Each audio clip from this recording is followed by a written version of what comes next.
Hey guys, welcome back to another video. मैं हूं Srishti Agarwal and you are watching channel unicorn. आपके exams बहुत पास हैं और इसीलिए हम लेकर आए हैं आपके लिए रुद्रास्त्र रिविजन सीरीज में एक नया वीडियो। मैं बात कर रही हूं इकोनॉमिक्स के रिविजन की। चैप्टर 1 में दोनों यूनिट्स का Rudrastra revision video already upload कर दिया गया है, आप देख सकते हैं। नीचे डिस्क्रिप्शन में मैं आपको लिंक दे रही हूं। चैप्टर 2 का यूनिट 1 वीडियो ऑलरेडी आ चुका है, जिसका लिंक भी मैं नीचे आपको डिस्क्रिप्शन में दे दूंगी। आज हम चैप्टर 2 में यूनिट 2 जो है थियोरी ऑफ कंज्यूमर बिहेवियर, इसको कंप्लीटली रिवाइज करेंगे। बहुत अच्छे से पूरी पिक्चर को हम देखेंगे, जल्दी जल्दी चीज़ों को याद करेंगे, रिवाइज करेंगे और इससे रिलेटेड क्वेश्चंस भी मैं आपको साथ साथ बताती जाऊंगी। सो इस तरीके से यूनिट 2 आज कंप्लीटली रिवाइज हो जाएगी और यूनिट 3 सप्लाई जो है उसका भी एक कंप्लीट वीडियो मैं थोड़े दिन पहले ही लेकर आई थी, जिसका लिंक मैं नीचे आपको दे दूंगी। सो इस तरीके से चैप्टर 1 और 2 कंप्लीटली रिविजन वीडियोस जो चैप्टर 1 और 2 के हैं, उन सभी का लिंक मैं नीचे आपको दे रही हूं। आप उन्हें देख सकते हैं और अच्छे से अपना रिविजन कर सकते हैं। सो गाइज, अगर आप चाहते हैं कि मैं चैप्टर 3 का भी रिविजन वीडियो लेकर आऊं रुद्रास्त्र सीरीज में, तो please mention it in the comments box below. So now without any further delay let's begin. You can see in front of the screen आपका यूनिट 2 का मॉड्यूल है। सो देखिए, हमें बेसिकली यहाँ पढ़ना क्या क्या है एक बार ये देख लेते हैं। सो सबसे पहले मैं आपको एक अगर चार्ट बनाकर बताऊं तो हमें क्या क्या देखना है। देखिए, सबसे पहली चीज़ तो हमें पता होना चाहिए कि इफेक्टिव डिमांड क्या होती है। ठीक है, 2 थियोरीज के बारे में जानना है जो यूटिलिटी पर बेस्ड है। तो आपको कंसेप्ट क्लियर होना चाहिए कि यूटिलिटी क्या होता है, यूटिलिटी और यूजफुलनेस में क्या फ़र्क है। उसके बाद डिफरेंट टाइप्स ऑफ यूटिलिटी जैसे MU TU, इनके बारे में आपको पता होना चाहिए। और MU TU का रिलेशनशिप बहुत इंपॉर्टेंट है। न्यूमेरिकल डायग्रामेटिकल एक क्वेश्चन या फिर थ्योरी क्वेश्चन वो पूछ सकता है आपसे। Then comes the main part of the chapter, that is the 2 theories on which this chapter is based. तो फर्स्ट है MU एनालिसिस, यानी कि हमारी कार्डिनल अप्रोच जो एल्फ्रेड मार्शल ने दी, और दूसरी थियोरी है इंडिफरेंस कर्व एनालिसिस, यानी कि ऑर्डिनल अप्रोच जो हिग्स एंड एलन ने दी। ठीक है, सो इन दोनों अप्रोचेस में क्या कमियां हैं, कौन सी ज़्यादा साइंटिफिक है, ज़्यादा रियलिस्टिक है, कौन सी अप्रोच में कितने अजम्पशंस है, वो अजम्पशंस क्या है, और DMU क्या होता है, इंडिफरेंस कर्व क्या होता है, बजट लाइन क्या होती है, ये सारी चीज़ें हमें आज देखनी है। ऑलराइट, सो आई होप आपको एक नटशेल में पता चल गया कि हाँ, हमें आज क्या क्या देखना है इस रिविजन वीडियो में।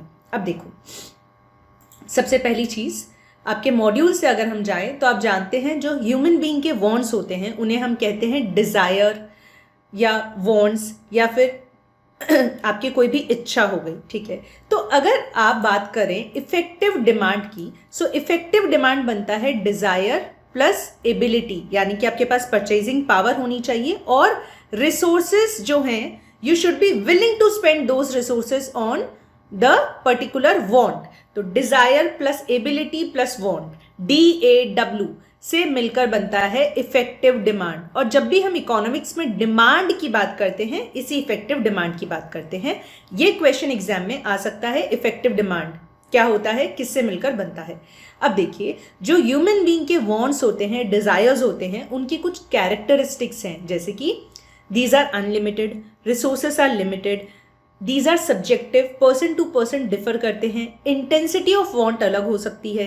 कई लोगों को सर्दियों में विंटर्स में आइसक्रीम खाना पसंद है, कुछ लोगों को बिल्कुल वो अवॉइड करते हैं विंटर सीजन में आइसक्रीम खाना। सो want depends on person to person, it differs from person to person and from time to time and location also।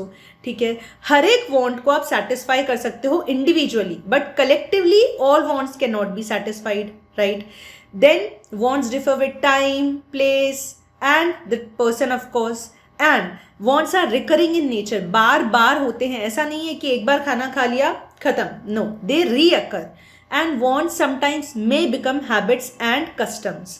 और These are also affected by income, taste, fashion, advertisement, social habits, customs and all. ठीक है, wants जो होते हैं वो subjective होते हैं, relative होते हैं और ऑल्टरनेट तरीके होते हैं उन्हें सेटिस्फाई करने के. सो ये कुछ कैरेक्टरिस्टिक्स या फीचर्स हैं wants के. ठीक है, अब देखो आपके रीसेंट एमटीपी में एक क्वेश्चन है कि नेसेसिटीज और लग्जरीज के बीच में क्या आता है. तो कंफर्ट्स आते हैं, हमें पता है नेसेसिटीज और लग्जरीज के बीच. सो ये टॉपिक आता है क्लासिफिकेशन ऑफ वांट्स के अंदर. ठीक है, अब देखो नेसेसिटीज क्या होती है, जो बहुत ज़्यादा ज़रूरी है जिंदा रहने के लिए, जैसे रोटी, कपड़ा, मकान, हवा, पानी. ठीक है, कंफर्ट्स जो थोड़ा इफेक्टिवली कंफर्टेबल लिविंग के लिए आपके लिए ज़रूरी है.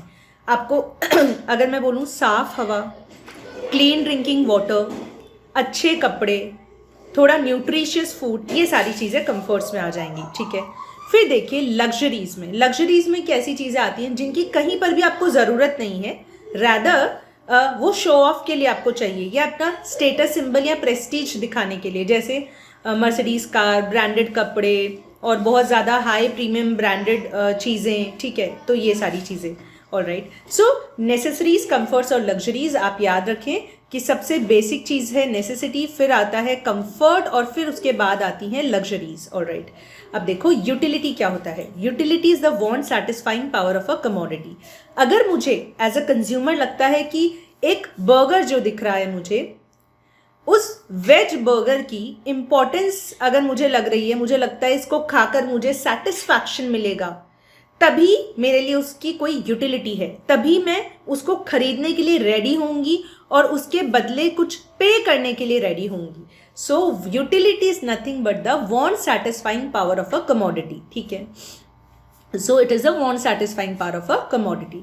अब देखो यूटिलिटी को जनरली आप मेजर करते हो, एक आपने हाइपोथेटिकल यूनिट बना दिया मेजरमेंट का. जैसे आप कोई भी लिक्विड होता है उसको लीटर्स में मेजर करते हो, तो आप यूटिलिटी को यूटिल्स में मेजर करते हैं, UTILS. ठीक है, तो यूटिल्स में मेजर हम करते हैं यूटिलिटी को. एक चीज़ आपको याद रखनी है कि भाई यूटिलिटी और यूजफुलनेस अलग अलग चीज़ है. देखो अगर कोई शराबी है, वो शराब खरीद रहा है पैसे देकर, तो यानी उसको पता है कि शराब की यूटिलिटी उसके लिए है. It is having some want satisfying power. That is why he is ready to buy it in return for some money, right? But क्या वो यूजफुल है उस शराबी के लिए? नहीं, यूजफुल तो नहीं है शराब. यूजफुल क्यों नहीं है भाई? क्योंकि हार्मफुल है, वो अंदर बॉडी में जाकर हार्म करने वाली है बॉडी में. तो यूटिलिटी अलग होता है, यूजफुलनेस अलग होता है. एक और बात याद रखें, यूटिलिटी जो है, concept of utility, it is ethically neutral. ठीक है, अगर आपको सेटिस्फैक्शन मिलने वाला है, भले ही स्मोक करना हो या ड्रिंक करना हो, कोई अल्कोहल कंजम्पशन की बात हो, यूटिलिटी होना मतलब सेटिस्फैक्शन मिलेगा. सो यूटिलिटी का कंसेप्ट एथिकली न्यूट्रल है, यूजफुलनेस और यूटिलिटी अलग होती है. अब देखो दो हाइपोथेसिस हैं, दो थियोरीज हैं. फर्स्ट थियोरी है मार्जिनल यूटिलिटी एनालिसिस, मतलब M से स्टार्ट हो रहा है, राइट. तो अब देखो आपको बेसिकली क्या क्या याद रखना है. इसका दूसरा नाम है कार्डिनल अप्रोच. कार्डिनल का मतलब होता है काउंटिंग नंबर्स. ठीक है, ये थ्योरी दी किसने? मार्शल ने, अल्फ्रेड मार्शल ने दी. और ये क्या कहता है? That utility can be measured in terms of money. ठीक है, तो आपको क्या याद रखना है? Marginal utility analysis, another name is cardinal approach given by Alfred Marshall. It says that utility can be measured in terms of money. देखो M for marginal utility analysis, M for Marshall, M for measured in terms of M for money. ठीक है, तो थोड़ा सा relatable लग रहा होगा. सो ये अल्फ्रेड मार्शल ने दिया है, याद रखिएगा. यूटिलिटी को इन्होंने मेजरेबल क्वांटिटी बताया है, एक मेजरेबल चीज़ बताई है. ठीक है, तो ये कहते हैं यूटिल्स में आप यूटिलिटी को मेजर कर सकते हैं. एक हाइपोथेटिकल यूनिट बता दिया मेजरमेंट का. अब देखो टोटल यूटिलिटी क्या होगा? किसी भी चीज़ को हम कंज्यूम कर रहे हैं तो टोटल सेटिस्फैक्शन कितना मिल रहा है हमें, that is total utility. Marginal utilities को ऐड कर दो, टोटल यूटिलिटी मिल जाएगा. फिर मार्जिनल का मतलब क्या होता है? मार्जिनल का मतलब होता है one extra, one additional unit. तो एक एक्स्ट्रा यूनिट कंज्यूम करने पर हमें कितना एक्स्ट्रा सेटिस्फैक्शन मिलेगा उसे हम मार्जिनल यूटिलिटी कहते हैं। देखिए एग्जाम में न्यूमेरिकल क्वेश्चन भी पूछ सकता है वो आपसे मार्जिनल और टोटल यूटिलिटी पर। So what is MU? It is the addition made to TU by additional consumption of one more unit of a commodity. ठीक है, ये फॉर्मूला है। और एक फॉर्मूला और होता है मार्जिनल यूटिलिटी का, change in total utility upon change in units consumed. ठीक है, so this is the formula. Alright, अब मान लीजिए मार्जिनल यूटिलिटी निकालनी है आपको 5th यूनिट की, तो आप टोटल यूटिलिटी लीजिए 6th यूनिट का और टोटल यूटिलिटी लीजिए 5th यूनिट का, माइनस कर दीजिए। मान लीजिए ये वैल्यूज है 120 और ये है 100, तो 5th यूनिट का मार्जिनल यूटिलिटी आ गया 20। ठीक है, तो इस तरीके से आप न्यूमेरिकल भी सॉल्व कर सकते हैं, ऐसे क्वेश्चंस एग्जाम में आते हैं। ऑलराइट, तो टीयू और एमयू आपको क्लियर हो गया। अब देखो टीयू और एमयू का रिलेशनशिप भी बहुत इंपॉर्टेंट है जो कि आपके मॉड्यूल में दिया है। सो ये देखिए, ये भी आपको पता होना चाहिए। पहली चीज वो आपसे पूछ सकता है टीयू कर्व कैसा होता है? It is inverted U shape. ठीक है, इन्वर्टेड यू शेप होता है टोटल यूटिलिटी कर्व। ठीक है, और मार्जिनल यूटिलिटी कर्व कैसा होता है? It is a downward sloping curve. पूरे टाइम ये डिमिनिश होता है, डाउनवर्ड फॉल करता है, so it is falling throughout. So ये देखिए मार्जिनल यूटिलिटी कर्व आपका ये रहा। ठीक है, it is falling through out. एक चीज आपको याद रखनी है, जब टोटल यूटिलिटी मैक्सिमम होगा एमयू शुड बी 0। ठीक है, तो टीयू जब आपका मैक्सिमम होता है तब आपका एमयू 0 होता है, और जब एमयू 0 होगा टीयू मैक्सिमम होगा। उल्टा भी पूछ सकता है, जब टीयू इंक्रीज करता है तब आपका एमयू फॉल करेगा, जब टीयू मैक्सिमम होगा एमयू 0, और जब टोटल यूटिलिटी ये देखिए यहाँ पर फॉल करने लगता है, टोटल यूटिलिटी फॉल करना स्टार्ट करता है, आपका मार्जिनल यूटिलिटी नेगेटिव हो जाता है। It continues to fall, it continues to decrease but becomes negative. ठीक है, तो ये आपको रिलेशनशिप ध्यान रखना है। न्यूमेरिकल क्वेश्चन भी आ सकता है, वो सिंपली आपसे ये पूछ सकता है TU becomes negative, I am sorry, MU becomes negative when TU dash rises falls, maximum होगा क्या। ठीक है, और एक चीज, जब टीयू आपका मैक्सिमम होता है तब उसे हम कहते हैं पॉइंट ऑफ सटाइटी। ठीक है, ये भी आप याद रखेंगे, पॉइंट ऑफ सटाइटी पर टीयू मैक्सिमम होगा, एमयू 0 होगा।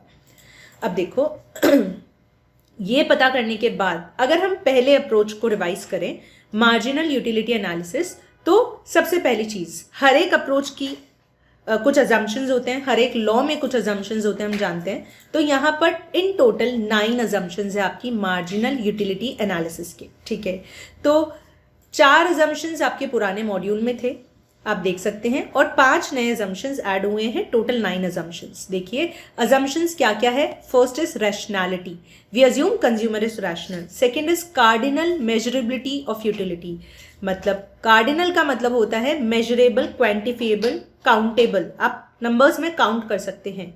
तो यूटिलिटी एक ऐसी चीज है जिसको आप नंबर्स में काउंट कर सकते हो, मनी के टर्म्स में मेजर कर सकते हो। ठीक है, सो ये बात हो गई, कार्डिनली आप यूटिलिटी को मेजर कर सकते हो नंबर्स में। थर्ड अजम्पशन, इस थियोरी के according money is the measuring rod of utility, मैं आपको पहले ही बता चुकी हूँ। Fourth assumption, it is saying that बाकी सारे जो फैक्टर्स हैं उन सबको आपको कांस्टेंट मानना होगा। कैसे फैक्टर्स? जैसे price of the commodity, taste and preference of the consumer, उनकी इनकम, हैबिट्स, ये सारी चीजें। ठीक है, नेक्स्ट फिफ्थ अजम्पशन है कंटिन्यूअस कंजम्पशन होना चाहिए। ऐसा नहीं कि आपने 1 यूनिट अभी कंज्यूम किया, 2 यूनिट्स आपने कल सुबह कंज्यूम किए, ऐसा नहीं, कंटिन्यूअसली आपको कंजम्पशन करते रहना होगा। सिक्स्थ अजम्पशन देखिए, the different units of the commodity consumed should be identical और होमोजेनियस इन नेचर, एक जैसे होने चाहिए। अगर आप डेयरी मिल्क सिल्क को कंज्यूम कर रहे हैं तो डेयरी मिल्क सिल्क को ही कंज्यूम करते जाओ, ऐसा नहीं पहले आपने 10 रुपीज़ वाली डेयरी मिल्क कंज्यूम की, फिर आपने सिल्क ले ली, फिर आपने 20 रुपीज़ की कोई और चॉकलेट ले ली कैडबरी की ही, ऐसा नहीं। सो पर्टिकुलरली टेस्ट, क्वालिटी और साइज, इन सब में यूनिट्स जो हैं वो आइडेंटिकल होने चाहिए, होमोजेनस होने चाहिए। फिर नेक्स्ट देखो अजम्पशन नंबर 7 क्या है। It says different units are of standard size, मतलब अगर आप 1 ग्लास पानी पी रहे हैं या जूस पी रहे हैं तो एक एक ग्लास ही पिए। ठीक है, ऐसे नहीं कि एक एक चम्मच आप छोटे छोटे से बिल्कुल नेग्लिजिबल यूनिट ले रहे हैं, ऐसा नहीं करें। ठीक है, so this was 7th assumption. Assumption 8 है constituency of marginal utility of money. देखो ये बोलता है कि मार्जिनल यूटिलिटी ऑफ मनी, मतलब 1 रुपए की कीमत आप हमेशा कांस्टेंट मान के चल रहे हो। ऐसा होता है क्या रियलिटी में? नहीं होता। जैसे जैसे मान लो मेरे पॉकेट में 500 रुपए है, जैसे जैसे मेरा वो 500 रुपए का स्टॉक कम हो रहा है, मैं खर्च करती जा रही हूँ, बचे हुए पैसे की कीमत बढ़ती जाती है ना। हम बाद में सोच समझ के खर्च करते हैं ना कि इसको खर्च करें कि नहीं करें, थोड़ा सोच समझ के स्पेंड करेंगे, right. So marginal utility of money कभी भी कांस्टेंट नहीं होती है, it never remains constant, it always goes on depleting of course. So यहाँ पर मार्शल ने अज्यूम किया है कि marginal utility of money constant है, राइट। बट ये इरैशनल अजम्पशन है, ठीक है, इट इज इरैशनल, तो we can not assume this. So ये अजम्पशन मार्शल ने ली है पर ये अनरियलिस्टिक है, ठीक है। लास्ट अजम्पशन है हाइपोथेसिस ऑफ इंडिपेंडेंट यूटिलिटी, मतलब जब आप किसी एक पर्टिकुलर गुड को कंज्यूम कर रहे हो, आप भूल जाते हो कि उसके रिलेटेड गुड्स भी हैं, कॉम्प्लीमेंट्स या सब्सटीट्यूट्स, उनका भी तो आपकी परचेज पर इफेक्ट पड़ता है असल में, पर आप ये चीज़ भूल जाते हो।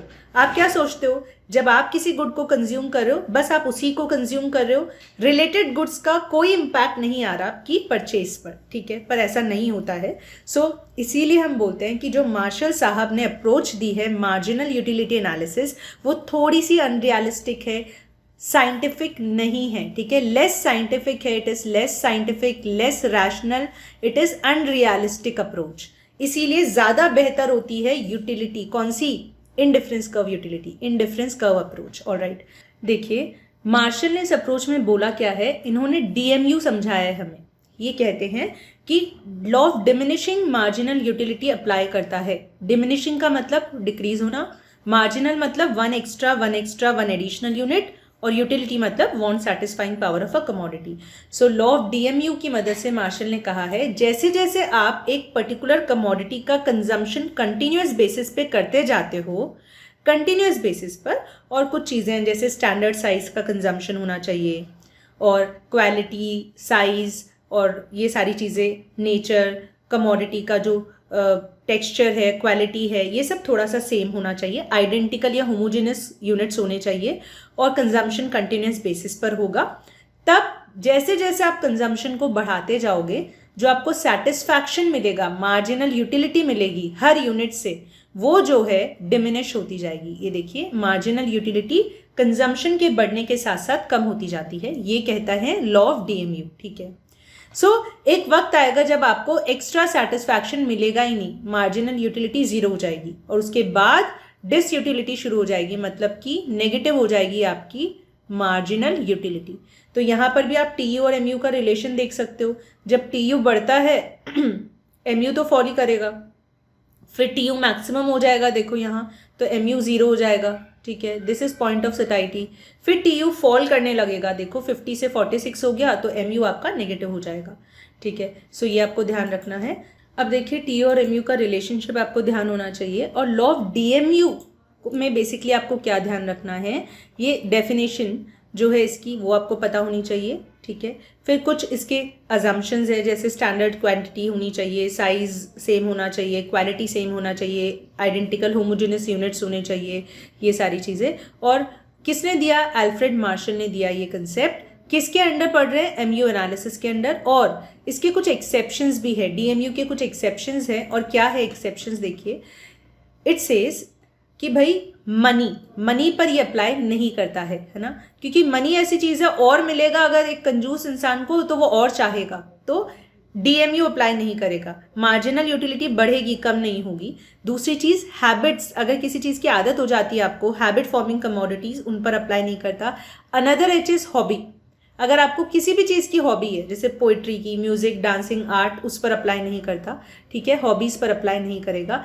It does not apply in case of prestigious goods like gold, cash, diamond, ठीक है। तो आप कैसे याद कर सकते हैं, देखिए मनी पर अप्लाई नहीं करता है, हैबिट्स पर, हॉबीज़ पर, चाहे वो कोई भी हॉबी हो उस पर अप्लाई नहीं करेगा, प्रेस्टिजियस गुड्स पर अप्लाई नहीं करेगा, ऑलराइट। और अगर आप नॉलेज सीकर हैं, मतलब अगर पढ़ने का आपको शौक है, एक तरीके से हॉबी हो गई वो भी, तो भी ये अप्लाई नहीं करता। So these are the exceptions for DMU, जहां पर law of diminishing marginal utility नहीं लगता, ठीक है। अब देखो कुछ इन्होंने एक्सेप्शंस के साथ साथ में लिमिटेशन भी बताई है कि it is not in fact independent. हमने एक अजम्पशन ली थी, आपको ध्यान हो तो, हाइपोथेसिस ऑफ इंडिपेंडेंट यूटिलिटी। तो वो यही बोल रहा है कि भले मार्शल ने ये अज्यूम कर लिया बट एक्चुअली ऐसा नहीं होता। जब आप एप्पल्स खरीदते हैं आप बाकी फ्रूट्स के प्राइजेस वगैरह को भी देखते हैं। सो सब्स्टिट्यूट्स और कॉम्प्लीमेंट्री गुड्स की जो एग्जिस्टेंस है वो हमेशा एक प्रभाव डालती है, इम्पैक्ट डालती है आपकी परचेज पर। तो हाइपोथेसिस ऑफ इंडिपेंडेंट यूटिलिटी जो मार्शल ने अज्यूम किया वो खुद ही अनरियलिस्टिक है भाई, ऐसा नहीं होता रियलिटी में।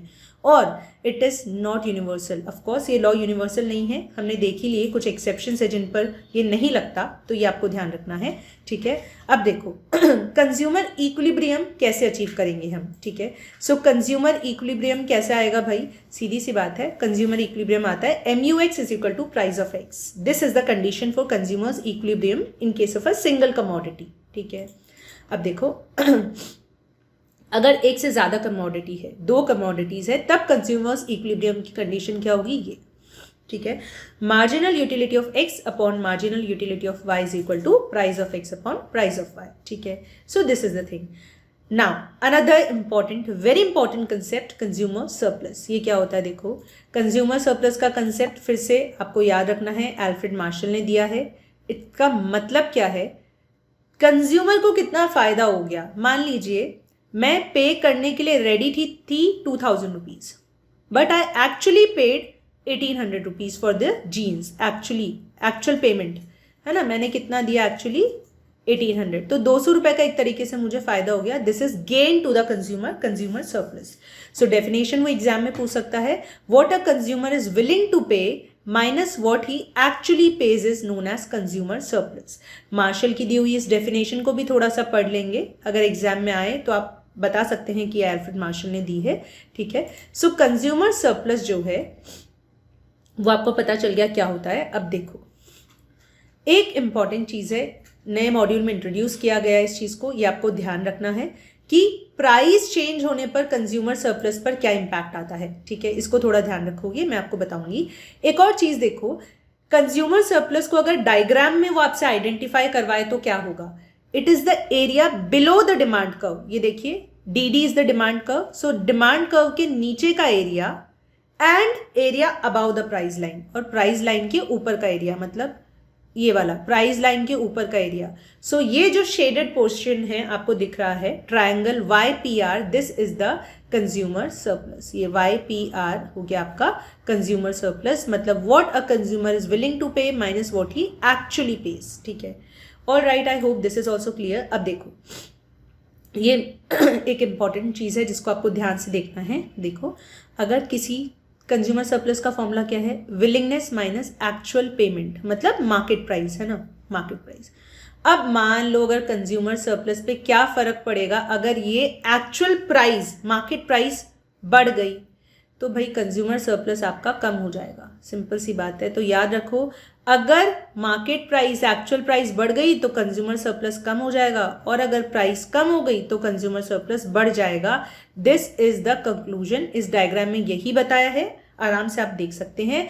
अगर आपको कंज्यूमर सरप्लस के टॉपिक को डिटेल में समझना है, अगर नहीं है आपका ये टॉपिक क्लियर, तो मैं नीचे डिस्क्रिप्शन में लिंक दे दूंगी, ऊपर आई बटन पर भी लिंक दे दूंगी। You can watch the video and you can completely understand it in a very layman language. Alright, अब देखिए यहाँ पे कुछ एप्लीकेशंस है कंज्यूमर सरप्लस के, इनको एक बार आप रीड कर लीजिए। Not very important from exam perspective, but then yes you should read at least once, ठीक है।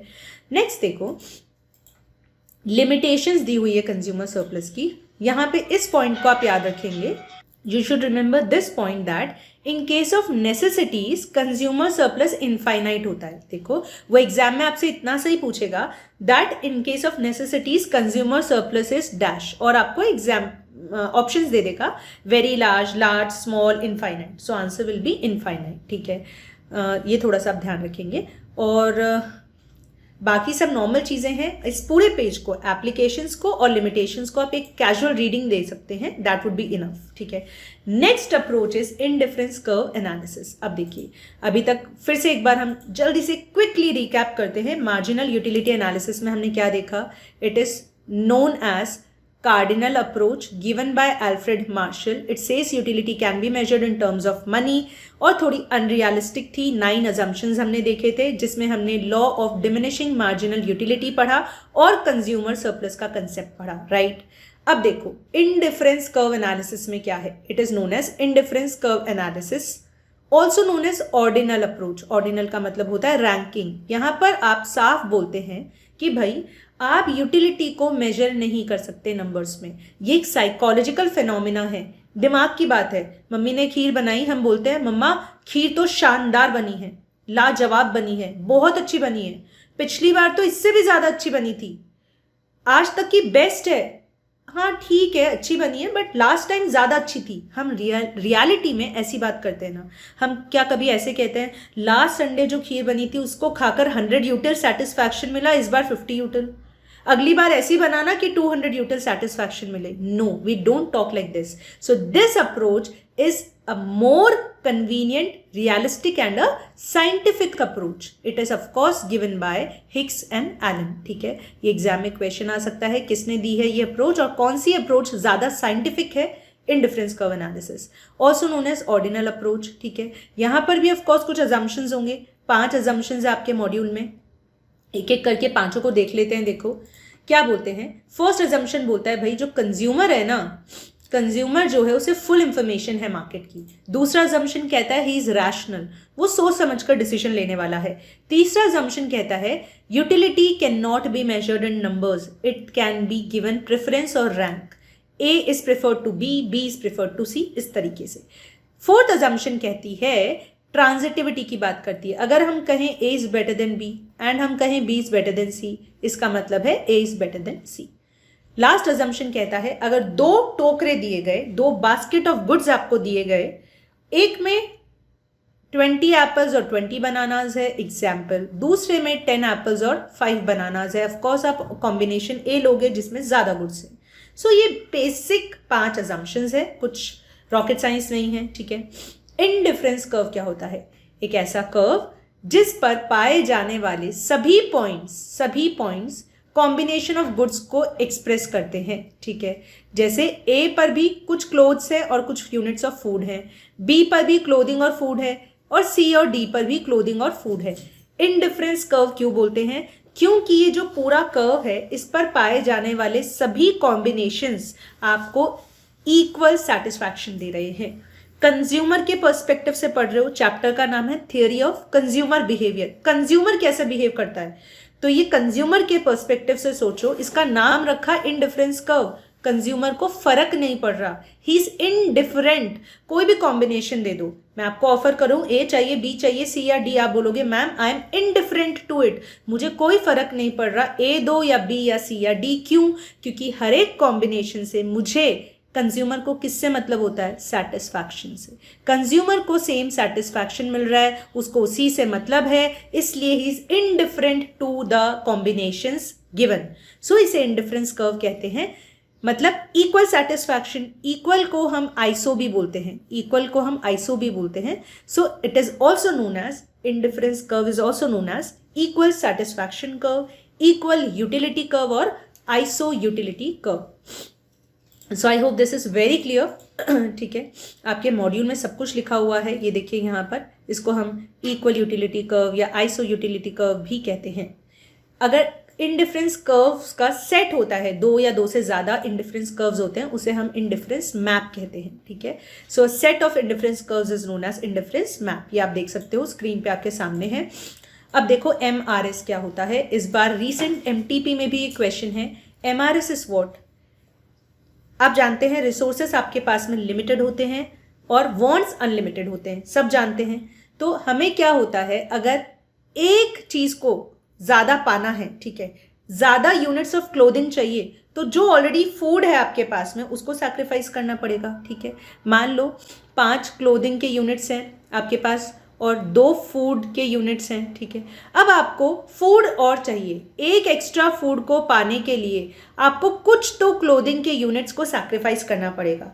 कितना सैक्रिफाइस कर रहे हो, है ना, कितने units of Y you are willing to give up, sacrifice करने को रेडी हो to get 1 extra unit of X is known as MRS. Marginal rate of substitution.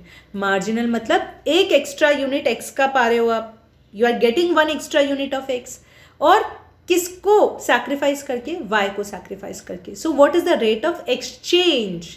So it is the rate at which a consumer is prepared to exchange the two goods X and Y.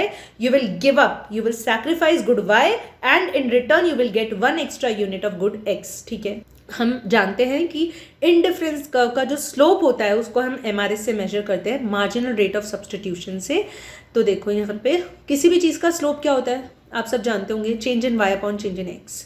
ठीक है, सो MRS क्या होगा भाई, change in Y upon change in X, मतलब आप कितने units of clothing देने के लिए रेडी हो एक एक्स्ट्रा यूनिट ऑफ फूड पाने के लिए। ठीक है, so this is the thing. MRS क्या होता है मैंने आपको बता दिया, this represents the slope of indifference curve. अब देखो MRS जो है वो डिमिनिशिंग होता है, डिमिनिश कर रहा होता है। There are two reasons for the same, है ना, दो रीजन्स है। पहला रीज़न क्या है, पहला रीज़न तो ये है कि भाई देखो आप क्लोथिंग सैक्रिफाइस करो एक्स्ट्रा फूड के यूनिट्स के लिए, है ना, तो जैसे जैसे आपको और फूड मिलता जा रहा है उसके लिए आपकी डिज़ायर, इंटेंसिटी ऑफ वांट कम हो रही है ना।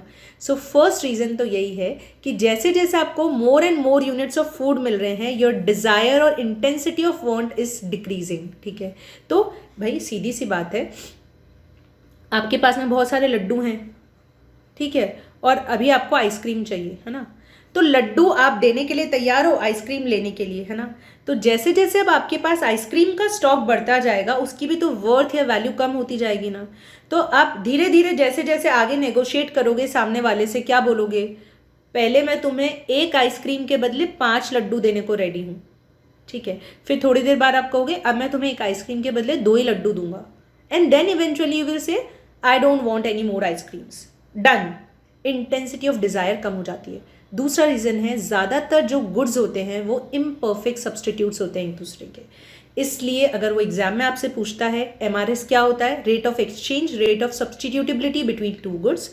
फॉर्मूला क्या है, change in Y upon change in X, number of units of Y you are ready to sacrifice upon number of units of X you are getting. ठीक है, indifference curve का slope measure करता है MRS। MRS diminishing होता है, क्यों, 2 reason से आपके सामने है। ठीक है, नेक्स्ट देखो, आगे चलो।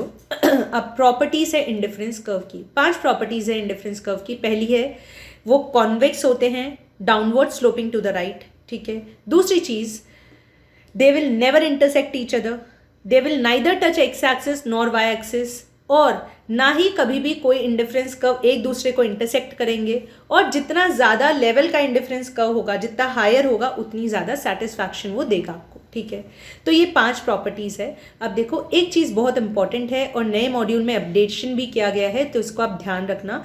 इंडिफरेंस कर्व के केस में 2 एक्सट्रीम सिचुएशंस दी गई है। ठीक है, तो ये आप याद रखेंगे।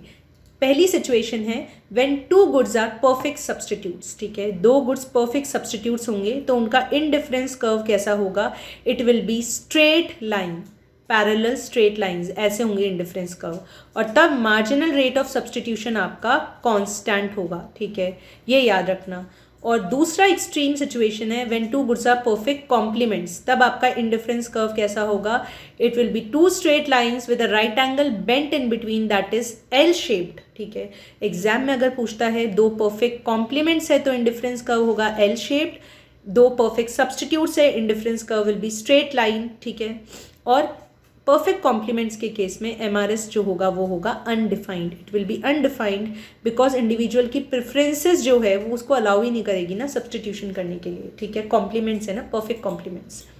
तो यहाँ देख सकते हैं आप, डायग्राम भी आपके नए मॉड्यूल में इन्होंने इनकॉर्पोरेट कर दिया है जो पहले नहीं था। ये सब्सटीट्यूट्स के केस का डायग्राम हो गया और ये परफेक्ट कॉम्प्लीमेंट्स का डायग्राम हो गया, 2 straight lines with a right angle bent in between. ठीक है, इंडिफरेंस कर्व्स। सो ये प्रॉपर्टीज भी आप याद रखिएगा, कभी भी 2 इंडिफरेंस कर्व इंटरसेक्ट नहीं कर सकते हैं, ना एक्स एक्सिस को टच करेंगे ना वाई को। जितना ज़्यादा हायर इंडिफरेंस कर्व होगा उतना ज़्यादा लेवल ऑफ सेटिस्फैक्शन होगा। नेक्स्ट कंसेप्ट है बजट लाइन। बजट लाइन क्या होगी भाई, एक ऐसी लाइन है जिस पर आने वाले सारे पॉइंट्स आपको इक्वल कॉस्ट करते हैं, इक्वल खर्चा होता है आपका। यहाँ देखो 2 गुड्स हैं, मान लीजिए चॉकलेट और आइसक्रीम की जगह हम ले लेते हैं गुड X और गुड Y। ठीक है, ये आपकी बजट लाइन है, L, ठीक है, this is the budget line. तो पहली कंडीशन क्या होती है, मान लो आपकी इनकम है, हमेशा एक गिवन इनकम रहेगी कंज्यूमर की, है ना। तो जो भी गिवन इनकम है, मान लीजिए ₹100 है आपकी गिवन इनकम, तो हमारा फर्स्ट अजम्पशन ये है कि आपको पूरा अपनी गिवन इनकम को खर्च करना है, पूरा 100 रुपये खर्च हो जाना चाहिए। तो या तो आप 100 रुपये से कम कुछ खरीद सकते हो भाई, अगर आप बजट की बात करो तो या तो बजट से कम खर्चा करोगे या पूरा बजट खर्च कर दोगे, 100 रुपये पूरे खर्च कर दोगे। 100 से ज़्यादा खर्च नहीं कर सकते, है ना, वो पॉसिबिलिटी नहीं है। तो ये पॉइंट H जो है यहाँ पे आप समझ सकते हो, दीज आर अनअटेनेबल पॉइंट्स। अगर बजट लाइन के राइट में कोई भी पॉइंट्स होते हैं वो अनअचीवेबल होते हैं, अनअफोर्डेबल होते हैं, अनअटेनेबल होते हैं, उन तक कंज्यूमर नहीं पहुँच सकता। बजट लाइन के नीचे जो भी पॉइंट्स है, जैसे पॉइंट K है, ठीक है, तो ये पॉइंट्स जो हैं ये शो करते हैं कि हमने कम खर्चा किया है। यहाँ पे मान लीजिए कोई भी पॉइंट्स ऐसे, तो ये अंडर स्पेंडिंग खर्च शो करते हैं, अंडर स्पेंडिंग, ठीक है, कि आपने कम खर्च किया, अपने पूरे बजट को खर्च नहीं किया। और जो भी पॉइंट्स बजट लाइन के ऊपर आएंगे, it shows the entire budget, that is entire money income is spent, ठीक है। अब देखो बजट लाइन का स्लोप क्या होता है, मैं आपको फिर से बोल रही हूँ, किसी भी लाइन का हमें स्लोप कैलकुलेट करना होता है, formula is change in y upon change in x, right. अगर आइसक्रीम और चाहिए x, अगर आपको x गुड ज़्यादा चाहिए तो आपको क्या करना पड़ेगा, y गुड को सैक्रिफाइस करना पड़ेगा, ठीक है। तो change in y upon change in x मतलब change in chocolate upon change in units of ice cream. तो एक आइसक्रीम एक्स्ट्रा लेने के लिए मुझे कितनी चॉकलेट सैक्रिफाइस करनी पड़ेगी। आइसक्रीम है वो 20 रुपीज़ की और चॉकलेट 10 रुपीज़ की है, तो 2 चॉकलेट्स जब आप दे देंगे तो 20 रुपीज़ आएंगे और उससे आप एक आइसक्रीम खरीद पाएंगे, ठीक है। तो 2 चॉकलेट सैक्रिफाइस करने पर आपको एक आइसक्रीम मिलेगी। सो this is what 2:1। So budget line का स्लोप क्या होता है, price ratios px upon py, ठीक है। बजट लाइन का स्लोप होता है px अपॉन py। सो ये भी आप याद रखेंगे। इनडिफरेंस कर्व एनालिसिस जो है उसमें इनडिफरेंस कर्व का slope is given by marginal rate of substitution which is MUX upon MUI, और बजट लाइन का स्लोप होता है price ratios PX upon PY, ठीक है। अब कंज्यूमर इक्विलिब्रियम की बात करो तो भाई सीधी सी बात है, कंज्यूमर इक्विलिब्रियम क्या होगा, ऐसा पॉइंट जहां पर आपका इनडिफरेंस कर्व और बजट लाइन टेंजेंट हो जाते हैं एक दूसरे को, ठीक है। So budget line acts as a tangent to the indifference curve, that will be your equilibrium situation. तो यहाँ पर क्या होगा, marginal rate of substitution of X Y, that is the slope of what indifference curve is equal to the slope of budget line, ठीक है। तो ये आपका इक्विलिब्रियम कंडीशन हो जाएगा। ऑलराइट, ये देखिए यहाँ पर आप देख सकते हैं, this is your equilibrium condition. और लास्ट में ये और एक्सप्लेन किया गया है यहाँ पर कि भाई आपका जो आइसो यूटिलिटी अप्रोच जो है, indifference curve approach, this is a better approach. क्यों, क्योंकि मैं आपको पहले ही बता चुकी हूँ ये सुपीरियर होता है, क्योंकि एक तो इसकी जो अजम्पशंस है वो रियलिस्टिक है, साइंटिफिक है, हर कुछ अज्यूम नहीं किया गया है, और ये साफ कहता है कि utility can not be measured in terms of money. और ये भी नहीं अज्यूम करा कि मार्जिनल यूटिलिटी जो मनी की होती है वो कांस्टेंट है, वो भी अज्यूम नहीं कर रहा है, है ना। और ये इनकम इफेक्ट और सब्सटीट्यूशन इफेक्ट को भी अलग अलग कर देता है। सो हर तरीके से अगर आप देखें तो ये रियलिस्टिक है, ज़्यादा साइंटिफिक है, और इसलिए indifference curve analysis is a better approach as compare to the Marshall's approach of marginal utility analysis, ठीक है। देखो एक चीज़ आपको ध्यान रखनी है, जो नया मॉड्यूल है उसमें शिफ्ट ऑफ बजट लाइन का कंसेप्ट भी दिया गया है, और आपके मॉड्यूल में एक क्वेश्चन भी है, क्वेश्चन नंबर 119, तो वो भी इसी पर बेस्ड है।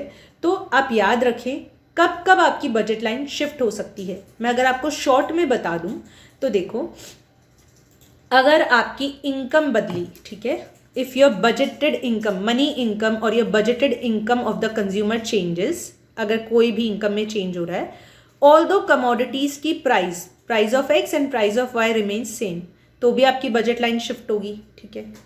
और दूसरी सिचुएशन क्या होगी, ये तो हो गई पहली सिचुएशन। दूसरी, अगर मान लो आपकी इनकम जो मनी इनकम है, बजटेड इनकम है, वो तो सेम है, पर कमोडिटीज़ जो है price of X and Y, दोनों या दोनों में से किसी एक की भी प्राइस अगर चेंज हो रही है, इनमें फ्लक्चुएशन हो रहा है, तो भी बजट लाइन शिफ्ट होगी, ठीक है। सो ये आप याद रखिएगा। तो बजट लाइन ज़रूर शिफ्ट होगी अगर कुछ भी चेंज हुआ, इनकम चेंज हुई या किसी भी कमोडिटी या दोनों कमोडिटीज़ की प्राइस चेंज हुई, या फिर थर्ड सिचुएशन इनकम भी बदल गई और प्राइजेस भी बदल गए, ठीक है। तो इन तीनों सिचुएशंस में आपकी जो बजट लाइन है वो शिफ्ट होगी, है ना। और इतना तो आप समझ ही सकते हैं कि अगर आपकी इनकम बढ़ गई, मान लीजिए आपकी इनकम बढ़ गई, तो आपकी बजट लाइन किधर जाएगी। मान लीजिए ये ओरिजिनल बजट लाइन है और आपकी इनकम बढ़ गई, तो आपकी इनकम बढ़ जाएगी, तो आप ज़्यादा खरीद पाओगे, तो बजट लाइन राइट की तरफ शिफ्ट हो जाएगी, you will be able to buy more. और अगर इनकम कम हो जाएगी तो लेफ्ट वर्ड शिफ्ट हो जाएगा बजट लाइन में। इसी तरीके से मान लीजिए दोनों कमोडिटीज़ की प्राइस कम हो गई, दोनों कमोडिटी सस्ती हो गई, तो अब आप ज़्यादा खरीद पाएंगे, नंबर ऑफ यूनिट ज़्यादा खरीद पाएंगे, तो राइट वर्ड शिफ्ट हो जाएगी बजट लाइन, ठीक है। तो इस तरीके से अगर एग्जाम में कोई क्वेश्चन आता है तो आप कर सकते हैं। सो आई होप ये पूरा यूनिट हम अच्छे से रिवाइज कर पाए। जितने भी इससे रिलेटेड क्वेश्चंस हैं वो प्लीज़ आप ज़रूर सॉल्व कर लें। So guys that was all from my side. I hope अच्छे से हम इस यूनिट को रिवाइज कर पाए। और अगर आप चाहते हैं कि मैं चैप्टर 3 या चैप्टर 4 मार्केट का भी रिविजन वीडियो लेकर आऊँ रुद्रास्त्र सीरीज़ में, then please mention it in the comments box below, क्योंकि आपके ही कमेंट्स और लाइक्स से हमें पता चलता है कि एक्चुअली आप क्या चाहते हैं, और तभी हमें और मोटिवेशन मिलती है आपके लिए काम करने के लिए। So guys I hope you will utilize your time very judiciously. I wish you all the best. See you soon in the next video. Till then, keep studying well. All the best. Bye-bye.